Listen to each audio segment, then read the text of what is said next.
Pero lo importante es escuchar, oír la palabra.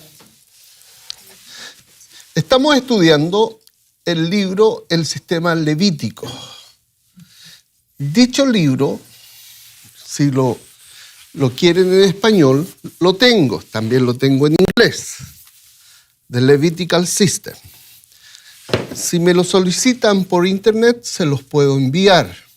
Si los quiere comprar en papel, lo puede adquirir, por supuesto, por internet. En PDF se lo pueden mandar gratuito. Si lo quieres adquirir en papel, tienes que verlo en Amazon. Ya. Entonces, en el libro, la página número... ¿Cuál es la página, Araña? 6. Ya. La página 6, tenemos ahí registrado un dibujito en que aparecen 3 llaves. Para poder entender el sistema levítico, necesitamos comprender dónde están estas llaves. Y como toda llave está previo, antes de entrar. Estas 3 llaves son, ¿me podría ayudar, Marina, cuál es una de esas llaves?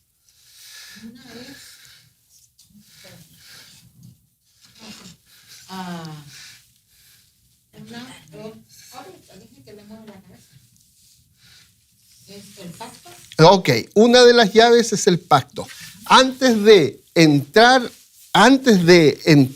al tabernáculo donde Dios moraba, por las puertas del atrio, antes de entrar a aquel lugar, necesitamos tener una de las llaves que es el pacto. En ausencia del pacto no hay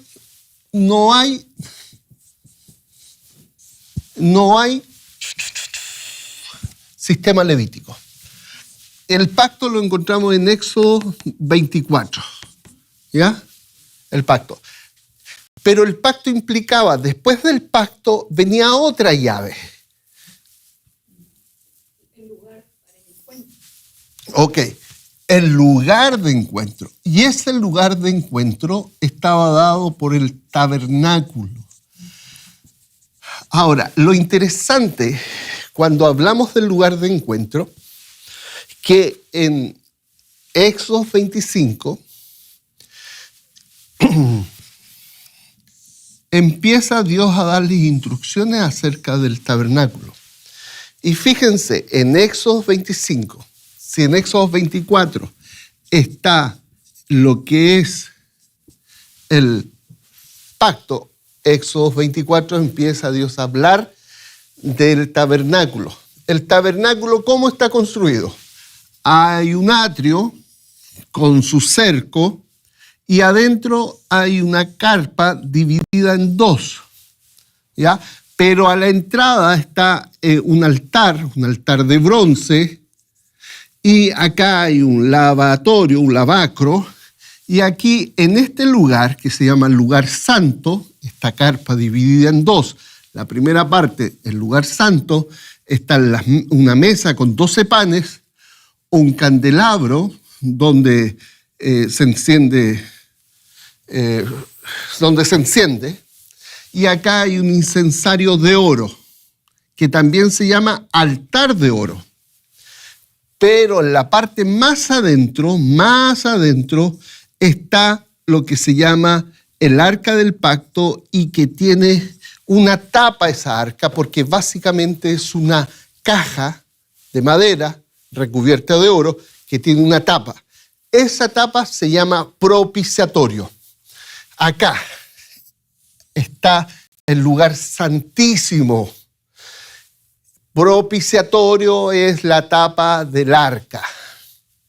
Entonces, si tú te das cuenta, en Éxodo 25, versículos 22 y 23, el Señor les da instrucciones a Moisés de armar primero el primer mueble que arma. No empieza desde acá, empieza desde acá. El primer mueble que Dios le dice que fabrique es el arca.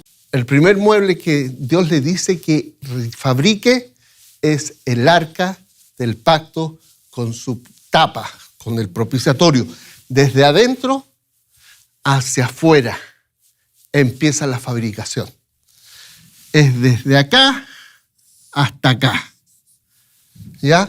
Lo primero que empieza es de adentro, el arca del pacto con su tapa que se llama propiciatorio, de adentro hacia afuera. Pero aquí hay algo interesante. ¿Qué es lo interesante?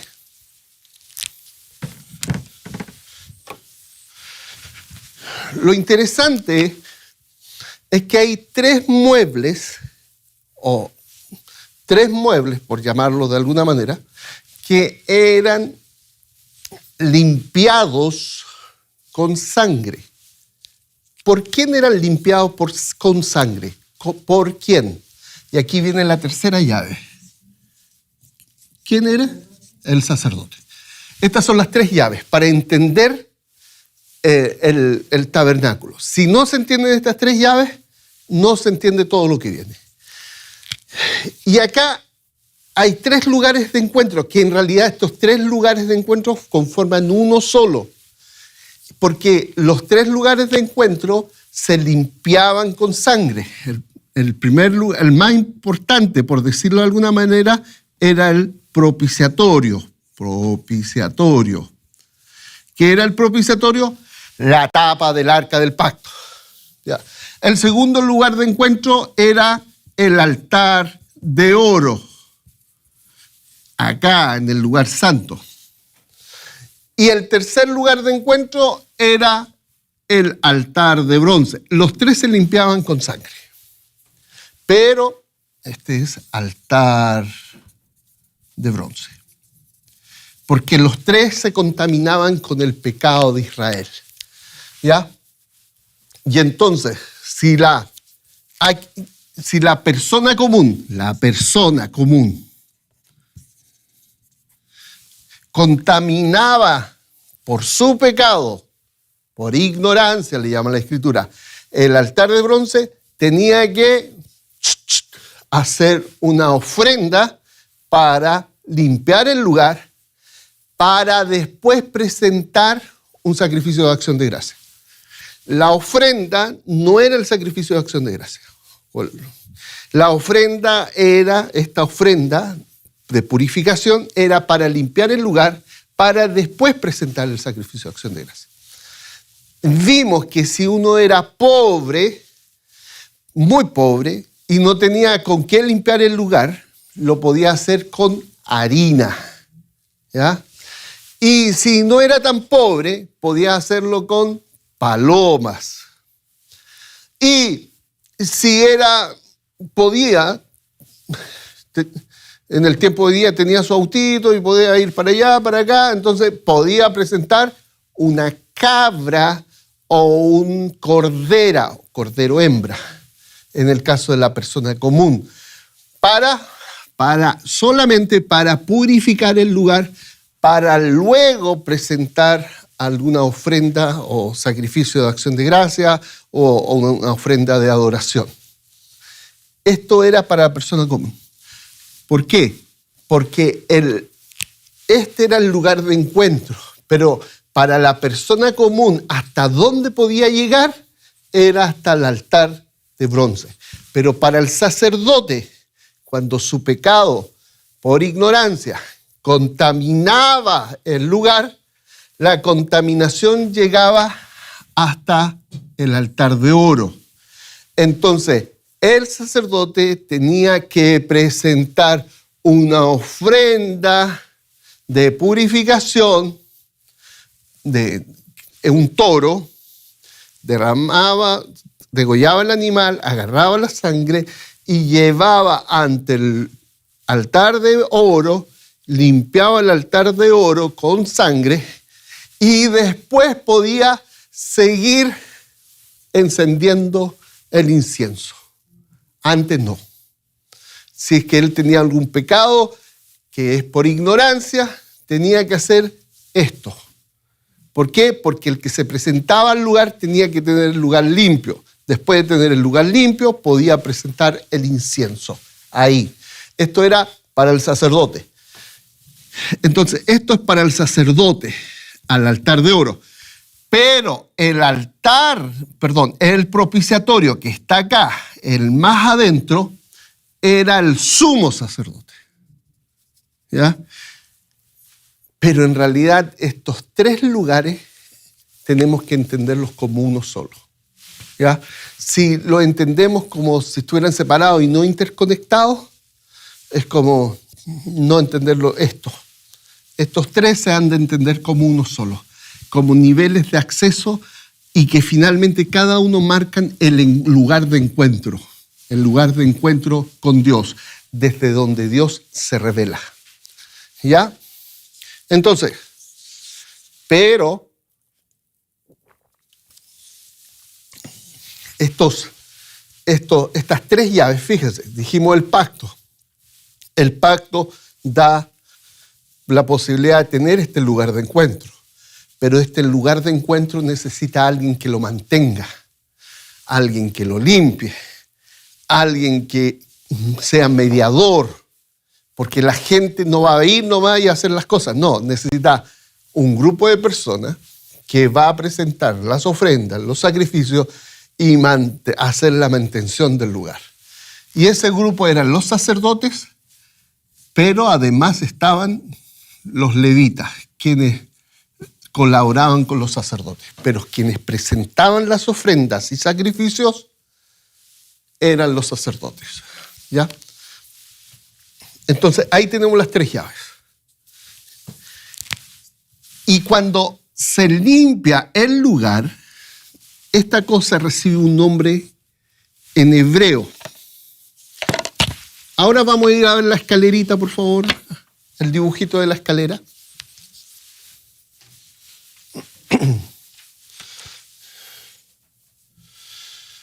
Fíjense, hay 4 peldaños. ¿Ya? El primer peldaño, que es cuando uno tiene problemas con la gente, le quedó debiendo un dinero, y uno sabe que le quedó debiendo algo. Entonces, uno tiene que presentar una ofrenda ante el Señor, pero también tiene que devolver lo que se apropió indebidamente. Yo devuelvo y le agrego un 20%. Es decir, si debía $100, le agrego 20 más y le devuelvo al que le debía 120. Pero además tengo que presentar una ofrenda al Señor que es un carnero. ¿Qué es un carnero? Carnero es una oveja macho de 2 o más años, un carnero. Entonces, este carnero era presentado, entregado, se degollaba, se derramaba la sangre alrededor del altar y se le entregaba al sacerdote para que se lo comiera el sacerdote. Entonces son 2 cosas que tengo que hacer. Devolver lo que adeudo más un 20% y entregar un carnero al sacerdote para que se lo coma. Y entonces yo solucionaba el problema con mi prójimo. Después venía otra escalerita, un escalón más. Subía la escalera y era ahora los pecados por ignorancia. ¿Cuáles serían estos pecados por ignorancia? Cuando, por ejemplo, la regla es más allá de los días normales. Entonces yo me contamino. Se contamina a mi esposo. Todos los que están a mi alrededor están contaminados por la regla más allá de los días normales. ¿Ya? Y yo debo presentar una ofrenda al altar para limpiar el altar. ¿Y qué ofrenda presento? En el caso aquello es palomas. 2 palomas, mato las palomas, aplico la sangre, limpio con la sangre a causa de mi pecado involuntario. Se llama pecado involuntario, pero en realidad son situaciones rituales de la vida diaria. ¿Ya? No tiene que ver con los 10 mandamientos. Tiene que ver con estas situaciones. Enfermedades de la piel. También tengo que presentar un tipo de ofrenda que va a limpiar el altar para yo después poder presentar un sacrificio de acción de gracias o un holocausto que es una ofrenda de adoración al Señor. Primero tengo que estar solucionado mis problemas con mi prójimo, y la segunda escalera es limpiar el lugar que yo he contaminado con mi pecado involuntario. La tercera cosa, el tercer elemento que contaminaba el lugar era cuando yo tocaba un cadáver. Al tocar un cadáver implicaba yo contaminarme. Ahí en ese caso tenía que bañarme con agua mezclada con ceniza, pero que también es una acción purificadora para que no estuviera contaminado el lugar de encuentro con Dios. Que no estuviera contaminado el lugar de encuentro con Dios. Entonces, nótese, nuestro altar de bronce tiene que purificarse antes que yo presente una ofrenda. Y ahí está entonces, primer escalón, segundo escalón, bienvenidos hermanos. Primer escalón, segundo escalón es para limpiar el lugar. Pero, y acá viene algo interesante. Cuando limpio,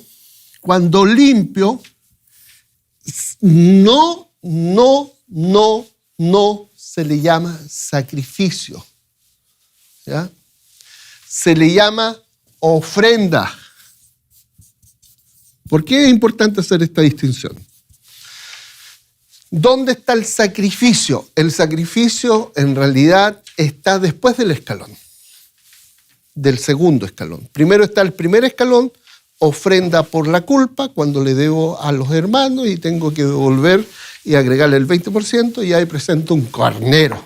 Segundo escalón está la ofrenda de purificación por el pecado. Ahí está el segundo escalón.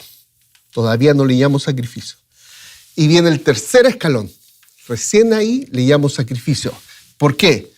Porque la palabra en el originalmente la palabra sacrificio en el hebreo significa que el que presenta la ofrenda va a comer de ella.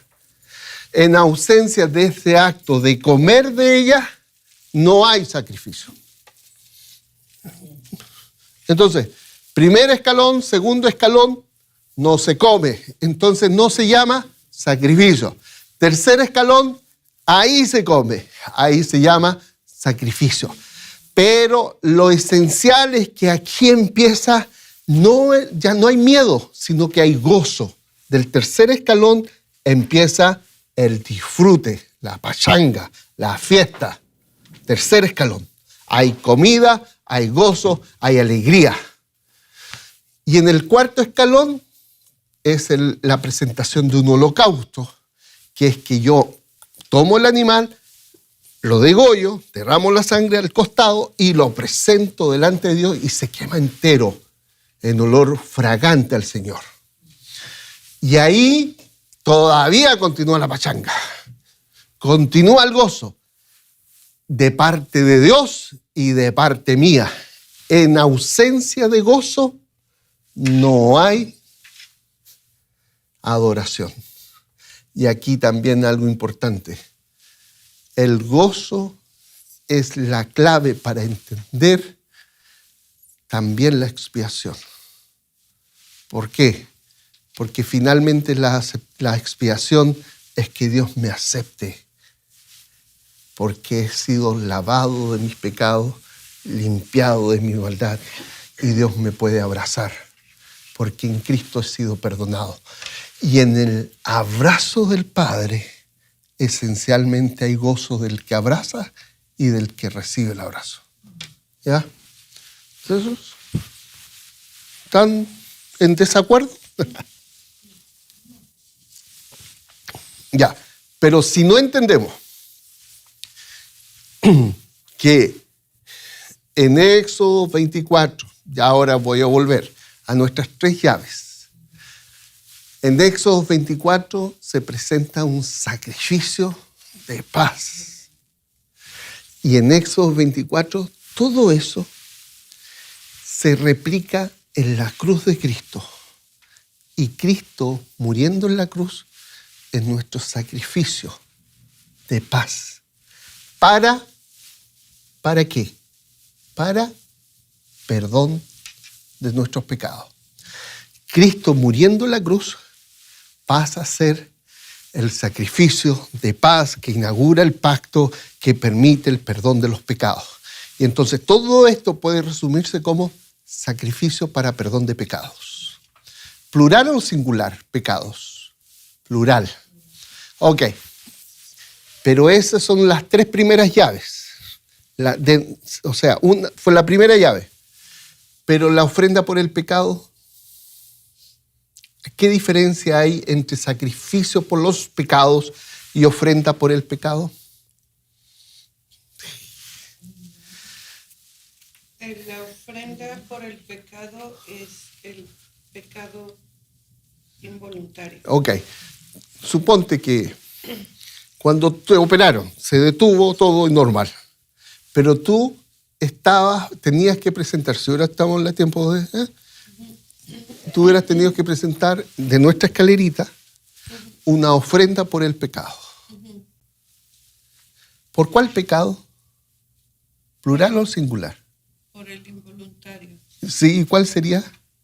El sangrado. Ok, por eso es singular. No es por los pecados. Es porque yo le presento esto, porque tengo esta situación puntual que ha contaminado el altar y tengo que limpiar el altar a causa de este pecado involuntario. Por eso es ofrenda en singular, ofrenda por el pecado, por el tuyo particularmente. Y no es sacrificio por los pecados. ¿Por qué? Porque el sacrificio por los pecados hoy día en Cristo fue la inauguración del pacto. Y entonces nosotros hemos confundido los sacrificios por los pecados con el sacrificio singular por los pecados, plural, con la ofrenda por el pecado. Es como, en vez de hablar de las llaves, estamos hablando de los escalones. Y no hemos cometido un error de categorías lógicas, colocando esto que está acá arriba, la escalera, como si fuera la llave. ¿Me comprenden? Y es súper simple si lo vemos así ahora. Pero ¿qué hizo el traductor? El traductor utilizó la palabra ofrenda como sinónimo de la palabra sacrificio. Y la palabra sacrificio se utilizó como sinónimo de muerte de algo, de un animal. E inclusive se utiliza hoy día de sinónimo de esfuerzo, de costo. ¿Ya? Entonces, cuando leemos la Escritura, no nos damos cuenta de estas diferencias. Que sacrificio implica comer, pero nosotros usamos la palabra a todo. ¿Ya? Y ahora le agregamos más problemática porque cuando hablo de holocausto, ¿a qué se le viene en la mente a la gente de hoy día? Ok, y entonces, ¿pero por qué metimos a los judíos acá? Ah, es que los judíos escribieron la Biblia. No, sí, pero no tiene que ver con eso. Ya, el holocausto se llama lo que asciende, el humo que asciende. Lo que pasaba con los judíos, que cuando eran quemados las personas, no solo judíos, aunque la mayoría eran judíos, ascendía humo. Y a eso le llamaron lo que asciende. Era un holocausto. Pero no tiene ninguna relación con el holocausto de la Biblia. ¿Alguna pregunta? Porque ya hemos visto entonces nuestras 4 llaves. Perdón, ¿cuántas llaves son? 3 llaves. ¿Cuáles son las 3 llaves? Pacto. ¿Y las otras 2 cuáles son? El lugar y la tercera, y el sacerdocio. Y acá es importante, aunque es un solo lugar de encuentro, está dividido en 3 de acuerdo a la persona. la persona, si es la persona común, si es el sacerdote, si es el sumo sacerdote. El lugar de encuentro es desde donde Dios nos habla, donde se va a encontrar con nosotros. Y ahí hicimos un resumen de nuestra escalera, y después de estas 3 llaves vamos a tener una ofrenda de restitución, que tiene que ver con la deuda al prójimo, y después viene la ofrenda de purificación, que tiene que ver con los pecados por ignorancia, que está ahí en la escalera, y después recién ahí viene el sacrificio, que implica comer la palabra sacrificio. Entonces, recién ahí, y al único se le llama sacrificio, es a el tercer peldaño. Y después viene el cuarto peldaño, que es el holocausto. Pero entre el tercer y cuarto peldaño, en la fotografía, lo esencial es el gozo, el disfrute. Como dijimos, la pachanga. ¿Pachanga está bien dicho? ¿Pachanga qué significa? Fiesta. Ya, fiesta. ¿Ya? Del tercer a cuarto peldaño. El problema es que hemos confundido todos los peldaños en uno solo y le hemos llamado a todos sacrificio. ¿Ya? Inclusive a todos les llamamos sacrificios de expiación.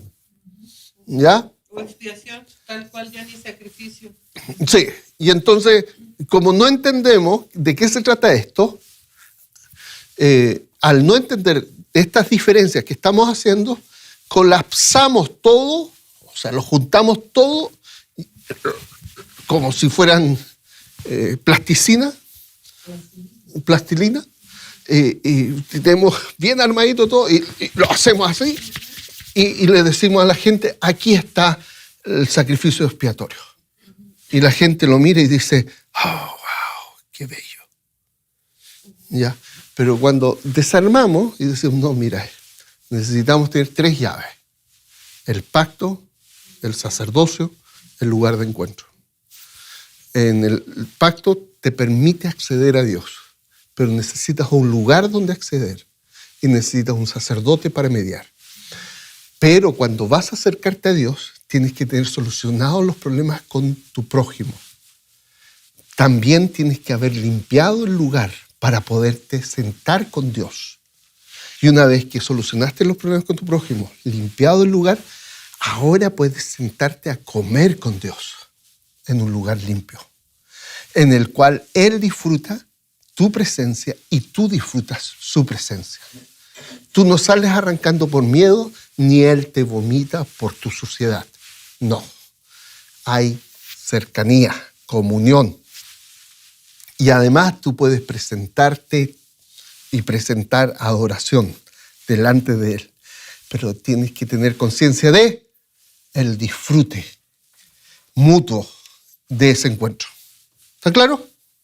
Si no está esa escalera y si no está explicado de esta manera, es que se colapsaron, se hicieron uno solo todo el proceso.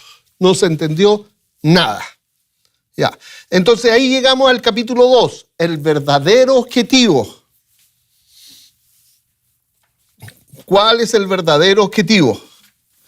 Y la pregunta es, ¿qué busca Dios realmente? Y Juan capítulo 14, verso 23. Ahora nos fuimos al capítulo número 2. ¿Ya?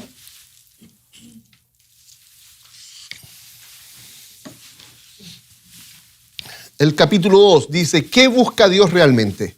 Y acá este texto es genial porque dice, mas la hora viene y ahora es cuando los verdaderos adoradores adorarán al Padre en espíritu y en verdad. Porque también el Padre tales adoradores buscan que le adoren. Y aquí es esencial esto, porque el Padre siempre ha buscado lo mismo. No ha buscado algo distinto en el pasado. Es lo que busca, Cristo lo declara y dice, el Padre busca adoradores, que le adoren en espíritu y en verdad. Porque Él los busca. ¿Ya? Y es lo que el Padre viene, el Dios eterno, viene cuando rescata a Israel de Egipto, cuando lo instala como pueblo del pacto, cuando le da el sacerdocio, cuando le da el lugar de encuentro, es que lo que buscaba era adoradores. ¿Ya? No gente que le tuviera miedo, sino que gente que disfrutara estar en su presencia y que el Padre disfrutara de la presencia nuestra. ¿Ya? Entonces, por favor, señora, de las 4 décadas, Sí, soy yo. ¿Dónde leo? en la meta de la clase. Meta de la clase. Al finalizar esta lección, comprenderás que el sistema levítico no es un código legalista, sino un camino diseñado por gracia divina para preparar una relación de comunión, reconciliación y adoración gozosa compartida con un esposo amoroso. Verás cómo esta meta relacional se revela en la estructura misma de las ofrendas, culminando en un deleite mutuo que apunta, sin embargo, a una plenitud futura. Ok, ¿por qué es una plenitud futura? Una plenitud que tiene que ver con Cristo. ¿Ya? Acuérdense, Levítico, yo he entendido que, yo le decía a mi esposa, yo agradezco tanto haber entendido ahora Levítico, porque me alumbró y dije, wow, este era el manual de discipulado de la iglesia del primer siglo. Cuando dice que el evangelio es conforme a la Escritura, ahí se ilumina, pero completamente también Levítico, porque Levítico te explica desde su encarnación, su muerte, su resurrección, su entrada a los cielos, su sentarse en la gloria y su intercesión actual. Te explica todo, pero de manera simbólica. Pero bueno, ¿qué imagen surge, dice el texto? ¿Qué imagen surge al pensar en Levítico? Para muchos es la de un juez implacable con un catálogo exhaustivo de demandas, un compendio seco de normas para esquivar el castigo divino, o un Dios distante y exigente. Esta visión común en lecturas superficiales convierten al libro en una carga pesada, como si la fe se redujera a un esfuerzo perpetuo por evitar el rechazo. A todo esto estoy en la versión sin preguntas. Me dicen y levantan la mano, ahí por favor deténgase, ¿ya? Cuando aparezcan las preguntas. Sin embargo, esta percepción distorsionada eclipsa el núcleo vibrante del texto. Levítico no se basa en el temor humano para conquistar a un Dios reticente. Revela un esposo amoroso que inicia el acercamiento, invitando a su pueblo a una comunión gozosa. Dios no desea siervos aterrorizados, cumpliendo por obligación. Y acá es importante esta frase.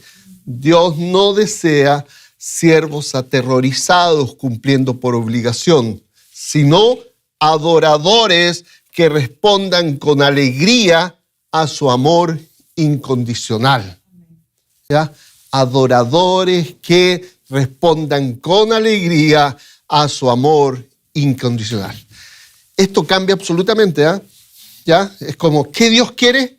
Que tú le adores, pero que le ames y que tengas gozo en su presencia. Dios no desea siervos aterrorizados cumpliendo por obligación, sino adoradores que respondan con alegría a su amor incondicional. Esta perspectiva transformadora reinterpreta el libro de un manual de temor a un mapa hacia el gozo compartido y lo hace mediante la progresión ordenada de las ofrendas. ¿Cuáles? Asham, ofrenda de restitución; Jatá, ofrenda de restitución; Seba Selamín, sacrificio de paz; y Olá, holocausto. No como un lastre imposible, sino como un sendero habilitado por la iniciativa divina hacia la relación que Él ya ha establecido. Fíjense, ¿por qué Él dice que Él ya ha establecido? Porque recuerden, Dios ya rescató a Israel de Egipto. Dios ya estableció un pacto. Dios ya les indicó los planos del lugar de encuentro. Y Dios ya les dio el sacerdocio. Dios ya encendió el fuego. Dios ya hizo todo. Ahora, la respuesta del pueblo ha de ser de acercamiento a este Dios que inició la relación. Dios es el que inicia la relación. El pueblo responde ante la iniciativa divina. ¿Ahí vienen las preguntas? Sí. Ya. ¿Cuál pregunta es? ¿Qué crítica principal hace el pasaje a la imagen común de Levítico? A, que es demasiado poético y sentimental. B, que presenta a Dios como distante y a Levítico como un catálogo de normas para evitar castigo. C, que ignora por completo el sistema de ofrendas. D, que se centra en la alegría sin referencia al pecado. B, ¿cuál sería entonces? Que presenta a Dios como distante y a Levítico como un catálogo de normas para evitar castigo. Ya, esa es la crítica, ¿ya? Ya, la siguiente pregunta. Según el texto, ¿cómo debe reinterpretarse el Levítico? A, como un manual para ganar aceptación por medio del temor. B, como un código civil que regula la vida nacional. C, como un mapa hacia el gozo compartido, donde Dios, como esposo amoroso, inicia el acercamiento y las ofrendas. Hasam, Fatat, Seba, Selamim, Olá, marcan un sendero habilitado por su gracia. O D, como una guía para rituales opcionales sin valor teológico. La C. Ok, Dios inicia la relación. Dios te dice por dónde caminar. Y Dios te espera en el encuentro gozoso. Eso. Ya. 1. El origen de la confusión. Y acá creo que esta parte es una de las más importantes del capítulo. Y del libro inclusive. ¿Por qué? Porque en la teología siempre nos hablan de expiación, pero no nos hemos dado cuenta de que diferentes palabras hebreas fueron traducidas como expiación. Y entonces se utiliza el concepto de todas estas que son diferentes terminan colapsando en una sola. ¿Ya? Ya, vamos a ver. Gran parte de las ideas erróneas provienen de un malentendido lingüístico. El término expiación se usa en español y en inglés. En español es expiación y en inglés es atonement. Bueno, el término expiación se usa de forma genérica en muchas traducciones para abarcar conceptos hebreos específicos con roles distintos. Esto no solo simplifica el sistema, sino que lo reduce a una mera gestión de culpa, ocultando su enfoque relacional. Examinemos las ofrendas principales, enlazándolas con la secuencia lógica de las ofrendas que prepara el terreno para la intimidad por Dios. Fíjate, esta palabra Sham, ¿qué era la palabra Sham? ¿Se acuerdan? En nuestra escalerita. ¿Cuál era? Restitución y reparación. O sea, yo le debo a alguien algo, se lo devuelvo más del 20% y llevo un carnero para el sacerdote. Restitución, reparación. Bueno, esta palabra Sham se traduce como expiación, ¿ya? Primer error. O sea, fíjense lo que estoy diciendo con esto. ¿Se acuerdan que la palabra ofrenda se tradujo como sacrificio? Ok. Y sacrificio tan solo se aplicaba al Seba Selamín, pero ahora sacrificio es el Asham, el Hatá y el Olá. Todos son sacrificios. ¿Ya? Eso fue la traducción. Fíjense los cambios. ¿Ya? A todos se le llama sacrificio. Y ahora a todos se le llama expiación. Al Asham se le llama expiación. Al Hatá. ¿Se acuerdan para qué es el Hatá? ¿Para qué es el Hatá? En nuestra escalerita, ¿en cuál es el escalón? Segundo. Ya, al Hatá también se le llama expiación. Ya, entonces, Asham, centrada en la restitución, implica reparar daño o devolver lo tomado injustamente. Como paso inicial, promueve la honestidad de las relaciones humanas, no como penalidad, sino como medio para restaurar la armonía con el prójimo y con Dios. Ajatá, enfocada en la purificación del espacio sagrado, elimina la contaminación de faltas involuntarias. Y acá hago un paréntesis, excluyendo transgresiones deliberadas como las contra los 10 mandamientos. ¿Ya? Este paso intermedio no busca apaciguar a Dios, sino mantener puro el entorno que Él ya ha consagrado, facilitando un perdón fluido y una comunión ininterrumpida.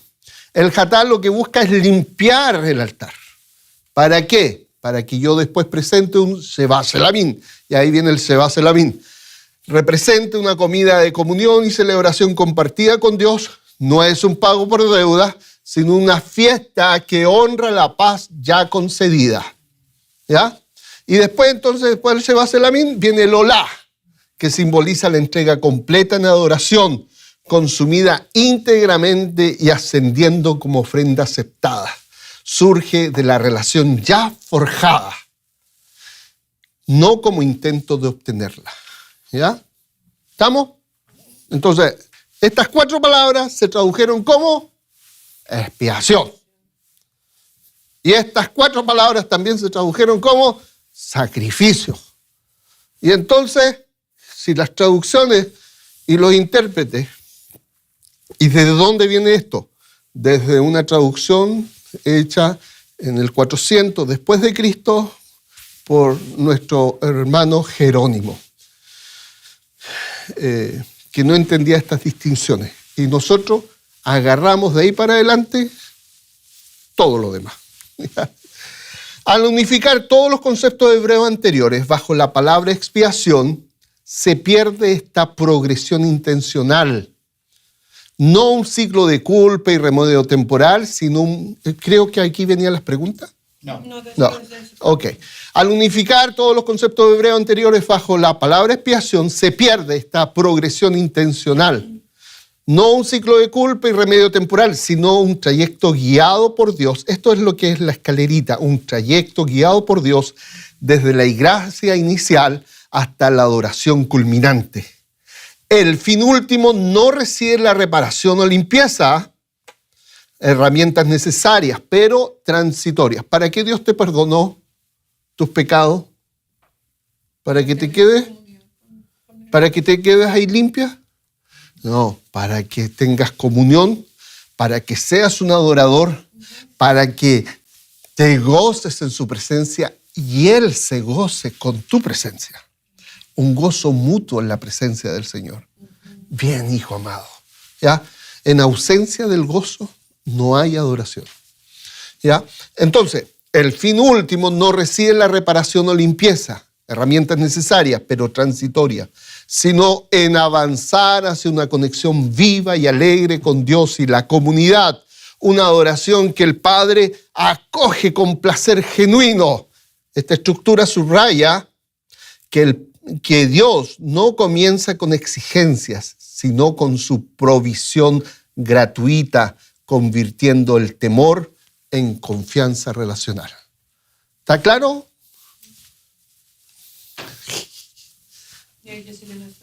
Y ahora las preguntas. Alguien, hermano Miguel, por favor, lea las preguntas.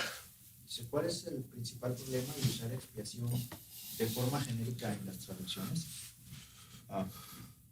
Primera respuesta es: aumenta la complejidad del sistema y lo vuelve incomprensible. Simplifica en exceso y reduce el Levítico a gestión de culpas, ocultando su enfoque relacional y la posesión intencional. Elimina cualquier referencia a sacrificios de animal o convierte todas las ofrendas en celebraciones festivas. B. ¿Cuál sería la B? Simplifica en exceso y reduce el Levítico a gestión de culpas, ocultando su enfoque relacional y la progresión internacional. Internacional, ¿está bien? Sí, también. Ok, siguiente pregunta. ¿Cuál opción describe con mayor precisión la secuencia y el sentido de las ofrendas según el pasaje? Olá, entrada, Sheva Selamín, pago, Hatat, castigo, Asham, culpa. B. Asam, restitución relacional. Hatat, purifica el espacio de faltas involuntarias. Sheva Selamín, comunión, fiesta. Olá, entrega total como respuesta de adoración. La C, que es hatat, castigo, hasham, culpa, seba selamín, obligación, olá, mérito. Ok. Seba selamín, inicio, olá, mérito, hasham, castigo o hatat, cierre. ¿La B también? A ver, ¿cuál es el orden entonces? Primer escalón, restitución, Hasham. Segundo escalón, Hatá, purificación. Tercer escalón, Seba Shelamín, sacrificio de paz, disfrute, comida. Cuarta escalón, Olá, holocausto. Y adoración. Y entonces, si no tenemos claro estos escalones, colapsamos los escalones, los mezclamos todos y decimos, aquí hay de diferentes maneras el sacrificio de expiación. ¿Ya? Y entonces lo explicamos todo así, porque todos tienen derramamiento de sangre. Y después decimos, sin derramamiento de sangre no hay remisión. ¿Ya? ¿Está claro? Y entonces uno dice, espérate, en el de Hatá se usa harina también. Ah, no, pero hermano, obviemos eso. Obviemos que es la harina. Solamente quedémonos con lo central, la sangre. No, espérate, aquí está el escalón. Estas son las escaleras. Si no tenemos claro estas escaleras, colapsamos el sistema y no entendemos nada de lo que el escritor quiere comunicarnos. Yo creo, bueno, a mí me da la impresión que lo que se acostumbra a ver en las religiones más populares, por mencionar algunas, el catolicismo, el islam, lo ven como que es castigo, culpa, obligación, y entonces ya tienes el mérito, ya te lo ganaste. Bien dicho, sí. Ya te lo ganaste, entonces ya. Dios tiene que bendecirme. Tus méritos. Sí. Ya tienes tus sacramentos como católico. Ya fuiste a misa, ya hiciste esto, ya hiciste lo otro. Una lista. Y entonces ya puedes hacerte acreedor al mérito. Ya tienes el mérito. Entonces, y en el Islam también es así. Pero fíjate, sí es así, pero ni siquiera es así. Exacto. Porque en la vida real el catolicismo te dice que todos los que vivieron en santidad guardaron todos esos méritos, y entonces de esos méritos que aquellos que fueron santos te los comparten. O sea, a fin de cuentas ni tú te los ganas. Alguien más se los ganó por ti y tienes que ganarte doblemente ese y mérito. ni es suficiente, entonces no es porque todos exacto. terminan en el purgatorio y Y por a fin de eso se cuentas hacen no es las suficiente. misas. Y porque necesitan presentar sacrificios continuamente. ¿Para qué? Para expiar, para propiciar. Y entonces es como, ya, no entendieron nada de esta escalera. Menos. No hay escalera. Entonces, el problema es que mientras yo estoy compartiendo con algunos hermanos, me dicen, qué interesante, no lo había visto así. ¿Y qué están haciendo? Están haciendo doctorados en teología. El problema es que el título del libro no, ese no. ¿En inglés? No, ese, ¿cómo es el título de ese? Este es Manual de disciplina. Ya, pero el libro, el que te pasé, que también lo tienes rayado, ¿no? No, ese no. Mira, el título es Como nunca lo habéis leído. Lamentablemente el título es verdad. ¿Verdad? ¿Por qué? Porque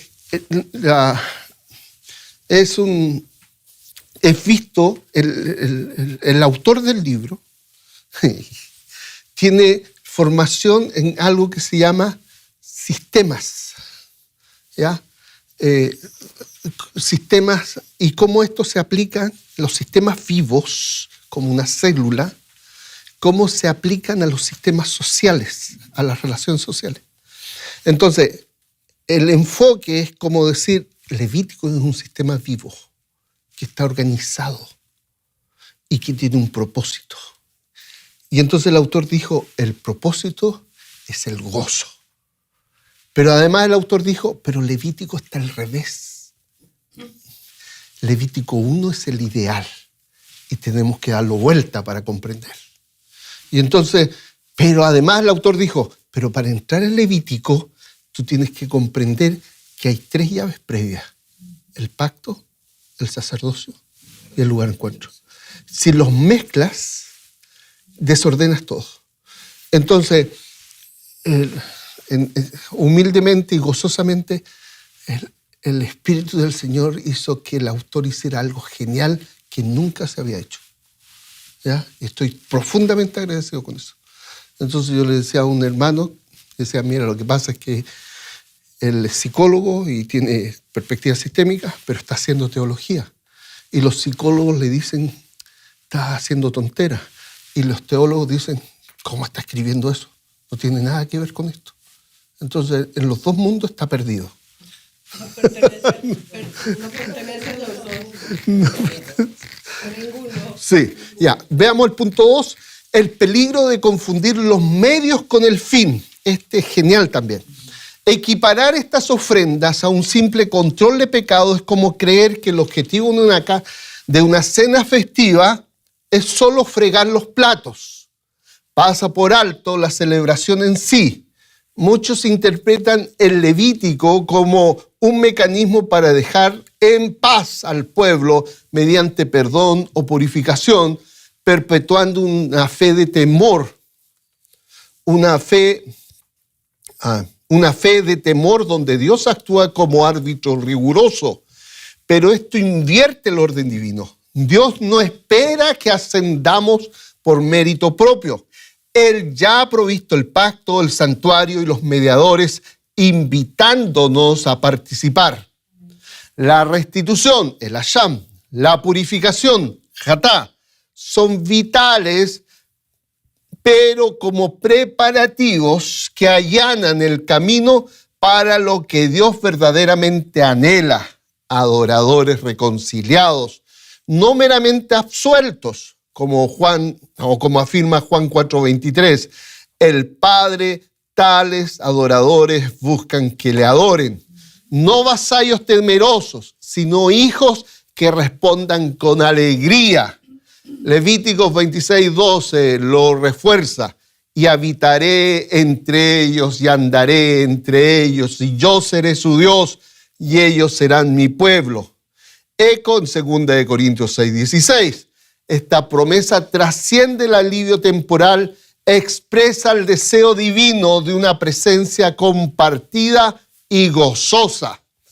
Un pasaje ilustrativo de Éxodo es Éxodo 24. En el sellado del pacto, Moisés presenta Olá y Seba Shelamín, las 2 ofrendas, sacrificio y ofrenda. Versículo 5. Luego los ancianos ascienden, contemplan a Dios y dice, y comieron y bebieron en su presencia. Versículo 11. Aquí estas ofrendas no calman a un Dios airado, sino coronan una relación iniciada por Él, una comida jubilosa que festeja la unión. Esto desafía las lecturas legalistas, demostrando que el sistema apunta a un gozo recíproco, no a una sumisión forzada. ¿Ya? El gozo es el propósito, el disfrute de su presencia. ¿Ya? Las preguntas que vienen. 5. ¿Cuál es el error central que denuncia el pasaje al interpretar Levítico? A. Pensar que las ofrendas eliminan la necesidad del pacto. B. Suponer que Dios exige ascender por méritos propios sin mediación. C. Reducir las ofrendas a control de pecados, confundiendo medios con el fin de la comunión gozosa. D. Afirmar que Seba Shalamín siempre precede a Hasham.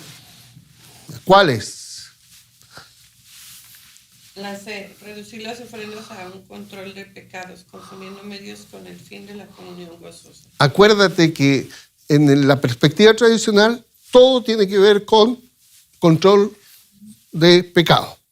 Ya, aquí espérate, escalera, primer paso, problemas con tu prójimo, soluciónalo. Segundo paso, tu pecado contaminado el lugar, límpialo. Tercer paso, haz fiesta con Dios. Cuarto paso, Todo es de Dios. Mi vida es de Él. Gózate porque Él acepta tu vida y Él está gozoso y tú estás gozoso con Él. Eso es la escalera. ¿Ya? Yo creo que algunas, no quiero decir denominaciones, porque ya se ha mencionado que depende más también de la iglesia en sí, no de la denominación, de una iglesia local, de cómo se lleva, pero hay iglesias que solo se enfocan, iglesias cristianas me refiero, en el mantenerse limpio, en el mantenerse puro, en lo que se ve de afuera. El pastor siempre tiene que traer corbata, que las mujeres siempre tienen que vestir vestido largo, de no andar de pantalones, el pelo tiene que ser largo, el maquillaje sin maquillaje sutil, y se enfocan tanto en eso y se pierde el objetivo. Ok, ya te mantuviste limpio de lo que ves, de cómo te vistes, de lo que comes, de lo que bebes. Ok, ¿para qué? ¿Para qué te mantienes limpio? ¿Y ahora? ¿Y qué más sigue? ¿Ya, qué? No, ese es el objetivo. ¿Y ahora qué viene? Sentarte con Dios a comer, Exacto. disfrutar de su presencia. ¿Y qué más? ¿Y qué más? La entrega total de tu ser a Él y que Él disfrute contigo y tú disfrutes con Él. ¿Ya? Eso viene. Ya. Siguiente pregunta, Marina. ¿Cómo se describe a Shem y a Jafar dentro del propósito divino?